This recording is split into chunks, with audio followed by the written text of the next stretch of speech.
Assalamualaikum warahmatullahi wabarakatuh. Salam sejahtera bagi kita semua. Om Swastiastu, Salam, salam kebajikan, salam sejahtera. Yang terhormat Bapak Konjen RI New York, Dr. Arti Sayaman MA. Yang terhormat Ibu Enda Muhaisinasi, Ketua DWP KJRI New York.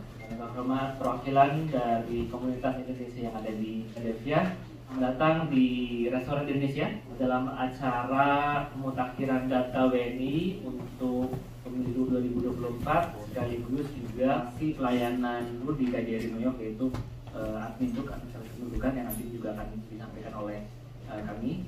Tapi sebelum acara dimulai akan mengundang Bapak Konjen untuk memberikan sambutan singkat. Bapak Konjen, kami persilakan. Shalom, Om Swastiastu, Namo Buddhaya, salam kebajikan, salam sejahtera. Pertama-tama kami menyampaikan terima kasih kepada Bapak-Bapak, Ibu-Ibu dan adik-adik mahasiswa yang berkenan hadir untuk memenuhi undangan kami pada malam hari ini. Undangan kali ini sangat penting, ada dua hal. Yang pertama itu kita mau sharing informasi. Ini putaran terakhir sharing informasi dari rangkaian, kalau nggak ke 6 ke 7 kita keliling terkait dengan pemutakhiran data WNI untuk pemilu 2024. Namun di luar ini, di balik ini ya, ini sebetulnya ini suatu peluang baik untuk warga kita yang masih berstatus WNI, termasuk yang undocumented, bisa memperoleh NIT, nomor induk tunggal. NIT itu sama dengan kalau di Indonesia NIK, nomor induk kependudukan. Jadi dengan NIT itu nanti urusan itu bisa diurus dari perwakilan. Dan nanti di KJRI itu sedang kita siapkan sekarang, yaitu satu bidang khusus yang menangani masalah administrasi kependudukan, ngurus KTP, ngurus macam-macam yang terkait dengan hal-hal yang biasanya kita ngurusnya di Jakarta di Dukcapil ya, di kantor Kementerian Dalam Negeri atau di Dukcapil yang di kepala dinas di daerah-daerah. Itu nanti bagi mereka yang tinggal di luar negeri bisa diurus di perwakilan kita di perwakilan setempat. Dan ini sangat bagus program ini karena nanti kita menuju seperti ke social security, jadi ke data tunggal. Dan ini akan baik untuk kita, termasuk dalam konteks untuk bisa menyejukkan suasana negara kita ini. Sudah banyak kemajuan, termasuk kalau kita membuat SIM card di Indonesia, itu sudah harus menunjukkan NIK. Nah nanti bisa juga nanti NIT, dan termasuk dalam membuka rekening. Seperti kita bisa buka rekening Indonesia melalui Bank BNI di New York, kan salah satu syaratnya kan NIK kalau di Indonesia. Apapun itu semua syaratnya NIK. Nah sama NIK itu nanti luar negeri namanya NIT. Jadi sama persis fungsinya sama. Nanti, ya? Oh termasuk beli tanah semua. Bahkan termasuk kemarin kita sudah waktu diseminasi, kebetulan Dirjen Dukcapilnya datang ke KJRI memberikan diseminasi untuk disinkronkan itu data yang nggak jelas. Karena banyak warga kita di sini itu antara nama dari Indonesia, nama asli dengan nama di sini beda. Dan nama yang beda di sini, karena banyak yang pergi ke sini itu pinjam status orang, maksud itu yang ini, yang dipinjemin ini, yang dipinjemin, sehingga kalau ada sengketa, yang pemilik aslinya itu kan kalah. Nah, karena yang ini yang dirujuk itu yang ini, nah ini yang sangat memulihkan kembali ya, atau istilahnya kalau kita mensinkronkan antara data kita yang lama dengan data yang ada sekarang, supaya sama kayak kemarin itu ada yang namanya Ibu Wijiastuti di Indonesia, nama aslinya itu, ijazah S3 itu, terus pindah ke sini namanya Sumarni, nyambung. Dan dia sebenarnya dia punya warisan di Indonesia. Dan menurut pihak Ditjen, kalau Anda ngurus sudah nggak bisa, Anda nggak bisa jual. Karena data Anda kalau untuk pengurusan buat sertifikat tetap harus pakai NIK itu.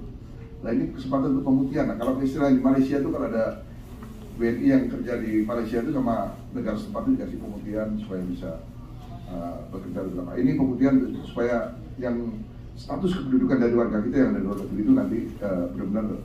Dan dengan data itu akan ketahuan Bu, kita punya tabungan apa, simpan berapa, sehingga nanti kalau misalnya ya Bu Melki ya, terus nggak tahu kan Pak Melki itu punya apa saja, betul. Terus misalnya terjadi apa-apa, misalnya Bu ya, terjadi apa-apa, kadang-kadang karena nggak pernah komunikasi karena mungkin maksudnya Pak Melki itu nyimpen tuh tujuan baik, gitu ya, supaya aman gitu ya, supaya anak-anak terjamin masa depannya gitu kan. Tapi keburu belum sempat ngasih tahu tapi terjadi apa-apa. Nah nanti dengan data itu ketahuan Bu, simpanannya Pak Melki apa saja ABCD. Nah kemarin dari dia kan, sehingga si ahli waris ini akan tetap dapat bagiannya. Bayangkan kalau bapaknya waktu ditinggal masih bayi, ditinggal orang tuanya, sementara orang tuanya belum mewariskan, kan kasihan ini anak. Tapi nanti dengan itu udah jelas anak ini memiliki apa saja. Dan hanya si ahli waris yang berhak memiliki. Jadi Chicago itu harganya 150 miliar gedung itu. Jadi itu bisa beli 3 gedung perwakilan. Hanya selama ini habis di kertas yang intinya ini. Jadi nggak usah khawatir. Misalnya nanti Bu Melki marah kan, surat nikah dirobek itu kan. Gak usah khawatir. Pak Melki bisa minta lagi. Nah itu. Kalau cukup dengan itu Melki. Jadi, ya. Tapi itu detail nanti Mas Oki yang nggak cerita. Tentu ininya. Itu yang pertama. Terus baru. Ini yang kedua ini kemarin kita coba di New Hampshire. Kami kan mulai mengembangkan grup musik ini di KJRI itu. Nah ini setiap kegiatan-kegiatan seperti ini kan kita bisa ada warkon ya, warung konsulen. Nanti kita tambahin namanya warkon admin. Jadi selain ngurusin masalah paspor, masalah apa juga ngurusin masalah catatan sipil ini.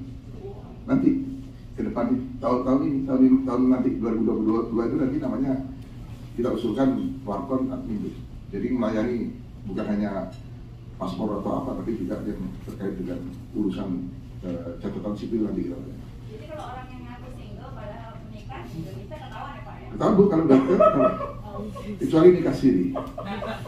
Nah kalau nikah siri nggak tercatat. Kalau namanya beda ya. Di Amerika tuh mesti ditanya last name kamu apa? Loh aku nggak punya last name, ditambahin FNU atau apapun last name-nya ya kan? Nah kan itu udah nggak sejajar lagi itu ya Pak ya. Itu masih oke. Tapi masih ada lagi situasinya di mana orang ini udah menjadi US citizen. Namanya beda, sudah jadi US citizen, masih punya aset di Indonesia. Nah itu nih hubungannya dengan pemutakhiran data WNI lah. Itu udah bukan WNI lagi. Iya, ini memang untuk WNI. Kalau datanya ini. Jadi kalau misalnya untuk yang masih bisa yang punya green card. Green card WNI? Iya. Iya. Nah berarti kan kalau yang dengan nama beda itu yang akan diluruskan gitu ya Pak ya? Iya, nanti ada disuruh pilih salah satu, nanti Mas Oki yang akan ahlinya akan menjelaskan mengenai ini. No worries Bu. Dan nanti kalau ada apa-apa, kita pun kan juga sama belajar di sini. Kan baru ini kan baru di kick off juga, dan juga nanti untuk data pemilu nanti kalau sudah terdata semua, udah enak. Nggak ribut, nggak ada yang setelah selesai pemilu masih gugat ke MK ke apa gara-gara ini data ini. Nanti ke depan yang apa yang insya Allah harus semua data-data baik. Mengenai pemutakhiran data pemilu 2024. Jadi Bu, sebagaimana yang kita ketahui bersama, kita 3 tahun lagi akan ada hajatan besar yang sifatnya nasional, yaitu pemilihan umum untuk memilih presiden, wakil presiden, dan anggota legislatif. Nah, tapi untuk pendataan siapa yang berhak memilih itu sudah harus dilakukan dari sekarang, karena bulan Oktober tahun depan itu kita sudah harus menyerahkan daftar pemilih sementara ke KPU. Jadi kita mulai dari sekarang sudah mulai dalam proses untuk melakukan pendataan WNI, siapa saja yang berhak untuk memilih. Ini khusus untuk WNI ya. Jadi kalau yang sudah WNA mungkin tidak perlu. Kalau dulu mungkin waktu pemilu 2019 Ibu dapat surat ya. Ibu dapat surat yang dikirim oleh PPLN New York. Nanti lalu Ibu kembalikan suratnya ke KJRI, nanti lalu didata. Nah sekarang itu kita mendorong ibu-ibu dan bapak-bapak yang masih WNI untuk melakukan lapor diri secara online. Lapor dirinya kemana? Di peduliwni.kemlu.go.id. Nah lapor diri ini gunanya bukan hanya untuk pemilu saja, tapi untuk keperluan-keperluan lain, untuk selain untuk pendataan WNI juga nanti ada layanan-layanan harus masuk ke sini dulu, ke portal Peduli WNI. Seperti kalau misalnya Bapak dan Ibu mungkin ada yang baru bikin paspor ya, atau bikin surat keterangan, ini akan wajibkan dulu untuk melakukan lapor diri secara online di sini. Nah nanti lapor diri online ini juga akan digunakan selain untuk pendataan pemilu juga untuk pembuatan NIT seperti yang tadi Pak Konjen sebutkan. Jadi ini semuanya pintu masuk untuk mendapatkan layanan konsuleran, keimigrasian, dan layanan administrasi kependudukan. Yang pertama tentu saja paspor ya. Kenapa paspor? Karena itu merupakan tanda bahwa Bapak dan Ibu adalah warga negara Indonesia yang berdomisili di luar negeri. Lalu yang kedua adalah KTP atau nomor NIK yang masih ada ya. Lalu visa dan izin tinggal di Amerika. Kenapa kita syaratkan visa atau izin tinggal, ini sebagai konfirmasi bahwa Bapak dan Ibu ini memang masih warga negara Indonesia. Misalnya kalau punya green card berarti harus di-upload green cardnya. Kalau misalnya visanya sudah mati, misalnya kan banyak teman-teman kita di sini yang datang ke Amerika dengan visa turis atau visa pelaut yang sudah mati, tidak masalah, karena kami tidak membeda-bedakan apakah masih memiliki izin tinggal atau tidak. Yang penting yang bersangkutan masih berstatus WNI. Dan yang terakhir adalah bukti alamat. Kenapa bukti alamat diminta? Karena itu merupakan konfirmasi bahwa Bapak dan Ibu adalah residen di sini, jadi berdomisili di luar negeri, bukan di Indonesia. Jadi kalau ini perlu saya tekankan lagi, ini pemutaran data WNI di luar negeri, ini diperuntukkan untuk mereka yang memang tinggal di sini. Kan ada nih teman-teman kita yang memang hanya tinggal mungkin hanya 3 bulan, 6 bulan, ada yang ikut program exchange, itu tidak perlu karena bukan residen di sini. Dan nanti teman-teman yang foreigner di sini juga kan akan memilihnya di Indonesia, bukan di Amerika. Kalau masih sudah tidak berlaku masih bisa? Bisa. Tidak masalah Pak. Itu memang hanya metode verifikasi kita gitu. Oh berarti memang kalau punya visa atau izin tinggal meskipun sudah tidak berlaku berarti kan memang pernah menjadi WNI gitu. Bagaimana kalau tidak memiliki KTP atau NIK itu tidak masalah Pak. Itu tetap bisa diupload datanya di Peduli WNI. Tapi nanti seperti yang sudah disebutkan oleh Pak Konjen, kita tuh sedang menyiapkan infrastruktur supaya teman-teman Bapak dan Ibu yang belum memiliki NIK itu bisa mendapatkan NIT. Jadi NIT itu adalah nomor induk tunggal untuk warga negara Indonesia yang tinggal di luar negeri. Ya. Pak, kalau punya NIK dan punya KTP tapi KTP-nya sudah kadaluarsa bagaimana Pak? Nanti kita akan cek Bu. Kalau misalnya Ibu sudah pernah rekam KTP belum? Saya punya kadaluarsa tahun 2003 kalau nggak salah. Karena kan saya di sini sejak 2001. Nah, Oh jadi itu belum Ibu belum pernah rekam KTP ya? Belum. Nah kemudian nanti kita akan cek Ibu NIK-nya apakah masih aktif atau tidak. Kalau ternyata sudah tidak aktif, kita akan terbitkan NIT dan Ibu bisa rekam di KTP di KJRI. 2024 itu kita ada event besar, mana Bapak dan Ibu itu yang masih WNI ya diundang untuk ikut serta secara aktif dan berpartisipasi dan ikut dari sekarang. Nah, saya akan putarkan sebuah video mengenai bagaimana sih cara lapor secara online tersebut. Memakai data palsu itu akan membedakan kita sendiri di kemudian hari karena ada beberapa kasus nih. Tahun lalu ada salah satu saudara kita yang meninggal, namanya itu berbeda, nama paspor dengan nama aslinya. Keluarganya di Indonesia tuh kasihan tidak bisa mengurus waris karena di death certificate-nya itu yang meninggal itu data palsu gitu. Jadi tidak bisa diurus data-data warisnya. Dan yang kedua juga ada kasus-kasus ternyata ini bukan data palsu tapi data orang lain. Jadi ternyata pada saat perpanjangan paspor terdeteksi namanya si yang punya data aslinya itu ternyata ada di Singapura. Jadi dua-duanya bermasalah dengan adanya layanan dukcapil dan kita ada sistem SIM baru juga itu akan kelihatan gitu kalau pada suatu hari bikin data palsu mungkin kelihatan dari sidik jarinya atau ada kesamaan data gitu. Jadi ya Bu, silakan. Ketua KSK, jadi KPPSLN KSK Philadelphia. Ya. Nah waktu itu saya sama Mas Adit kalau nggak salah, kami bekerja sama dengan KPPLN New York. Kami sudah membantu merevisi banyak sekali data WNI Indonesia yang punya hak untuk memilih. Nah, waktu itu cukup banyak. Apakah data itu masih digunakan dan bagaimana jika orang-orang yang ada dalam data itu tidak melakukan lapor diri secara online? Apakah data itu dianggap sah atau masih? Sebetulnya Bu, jadi 2019 itu kalau tidak salah itu jumlah pemilihnya itu hanya 11.000 ya, 15 negara bagian itu. Nah kita itu di bulan Oktober itu kita harus setor 80% dari data tersebut. Nah nanti kedepannya bagaimana, apakah nama-nama orang itu akan tetap dipakai atau tidak, itu nanti kita lihat kebijakan dari pusatnya bagaimana Bu. Karena sekarang itu untuk yang kita terima informasi saat ini adalah yang akan dimasukkan ke daftar pemilih itu adalah orang-orang yang bisa kita verifikasi. Verifikasinya itu baik secara manual maupun secara online. Jadi nanti yang data yang 11.000 itu akan kita verifikasi lagi Bu. salah satu masalah yang paling besar waktu itu adalah alamat yang sudah berganti di Philadelphia. Jadi waktu itu kan pakai barcode ya, terus udah dikirim ke sini sampai di sini masuk ke alamat yang lama misalnya dan orang yang bersangkutan sudah tidak di tempat itu gitu kan. Itu banyak sekali waktu itu, kayaknya lebih dari 50%. Itu Bu pemilih pos atau KSK Bu? Jadi waktu itu kita dua-duanya. Kan pemilihan langsung Pak waktu itu, pemilihan langsung di sini. Jadi kan mereka mendapatkan surat panggilan untuk memilihkan. Jadi sampai di sini mereka membawa surat itu ditukar dengan surat suara. Atau mereka kalau memilih untuk lewat pos, mereka dapat surat suaranya yang ada barcode-nya, lalu mereka memilih. Nah, yang masuk orangnya masih di sini misalnya. Mereka tadinya bilang saya mau memilih lewat surat. Suratnya dikirim ke alamat itu kata rumah kosong. Jadi ada 7 orang waktu itu pakai alamat yang sama masuk ke rumah kosong, kita nggak bisa masuk ke situ. Nah, jadi itu seribut gitu kan. Nah, dan orang itu akhirnya memutuskan untuk memilih langsung. Dan akhirnya cukup panas suasana waktu itu. Tiba-tiba orang gerudukan ke sana, nggak bisa. Nah, bagaimana kita yang pinter educate itu menjembatani gitu loh. Jadi supaya tidak terjadi ya putus hubungan gitu. Suara itu begitu luar biasa. Bayangkan kalau 1000 orang tapi yang milih cuma 100-200, sayang banget gitu loh Pak. Itu concern kita gitu. Bagaimana suara ini dihargai. Kalau di Amerika sangat dihargai, satu suara pun dihargai. Nah, kita yang sudah di Amerika, kita tahu teknologi, kita ngerti bagaimana pemimpin ini bisa menjembatani dengan baik supaya suara itu tidak hilang. Itu saja. Terima kasih. Dan ini, thank you.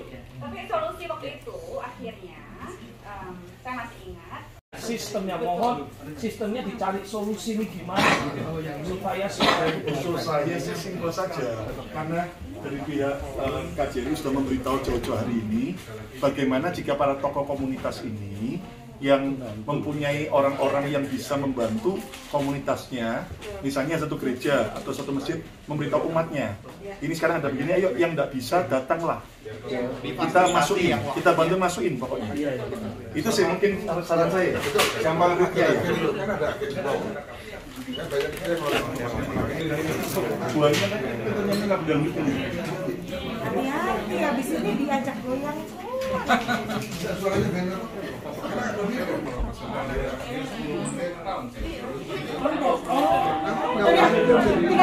Tinggal tidur lagi.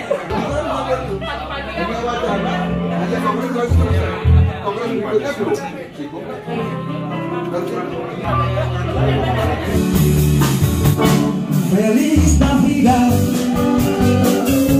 Feliz Navidad, Feliz Navidad, prospero año de vida. Feliz Navidad, Feliz Navidad, Feliz Navidad, prospero año de vida.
Di sini kelebihan dari Philadelphia ini terus terang magnet itu semuanya sangat atraktif.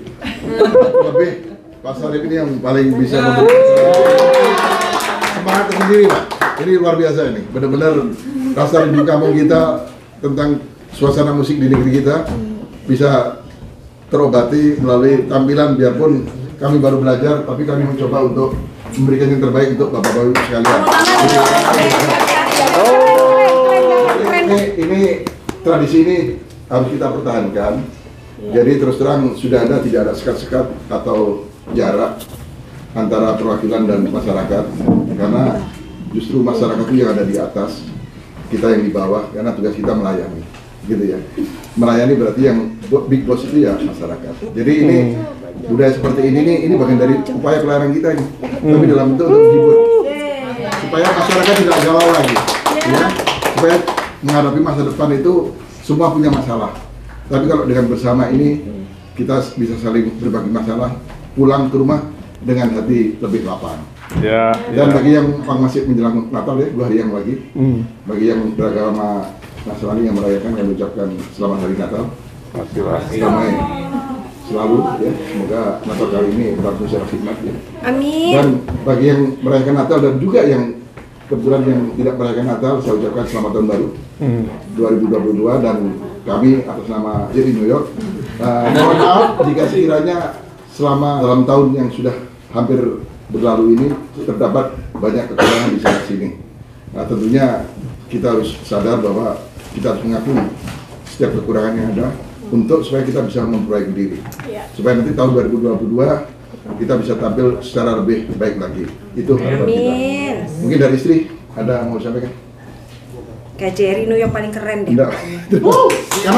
Selamat libur panjang dan selamat merayakan bagi yang merayakan Natal dan selamat libur Natal dan Tahun Baru.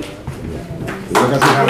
Penting sekarang kita nikmat yang paling utama adalah nikmat sehat. Amin. Ya, dan kita harus bisa menjaga diri kita ya, untuk supaya tetap sehat. Yes. Dan mohon kiranya kalau ada warga kita yang mengalami masalah, yang kena terpapar COVID, ya baik itu yang Omikron atau bukan, kita harapkan tidak, ya. Atau yang punya masalah lain, monggo kami diinfokan karena terus terang kami tanpa bapak-bapak ibu sekalian, ya, tanpa adik-adik sekalian, kami itu bukan apa-apa. Gitu. Jadi kami bisa menjalankan tugas semata-mata karena ada dukungan dari bapak-bapak, ibu-ibu dan adik-adik permias yang ada di sini. Saya rasa itu. Selamat malam. Dan sampai ketemu di tahun 2022. Nanti kick off, insya Allah kita nanti HDCI akan melakukan acara di Skasdil dengan rombongan motor besar. Kita tunggu Pak. Lagi ya. Tanya gimana Prof? Acara KJRI ini gimana? Saya sangat senang sekali ya karena dengan mendapatkan banyak informasi tentang berbagai macam informasi tentang NIT ya, kemudian juga dengan paspor macam-macam itu juga dengan perhatian dari KJRI terhadap masyarakat Philadelphia sangat bagus. Saya sangat terkesan sekali bawa band segala bagus sekali. Kita juga senang bisa berkumpul. Ini kesempatan buat saya juga bertemu dengan teman-teman Indonesia di Philadelphia. Terima kasih Bro.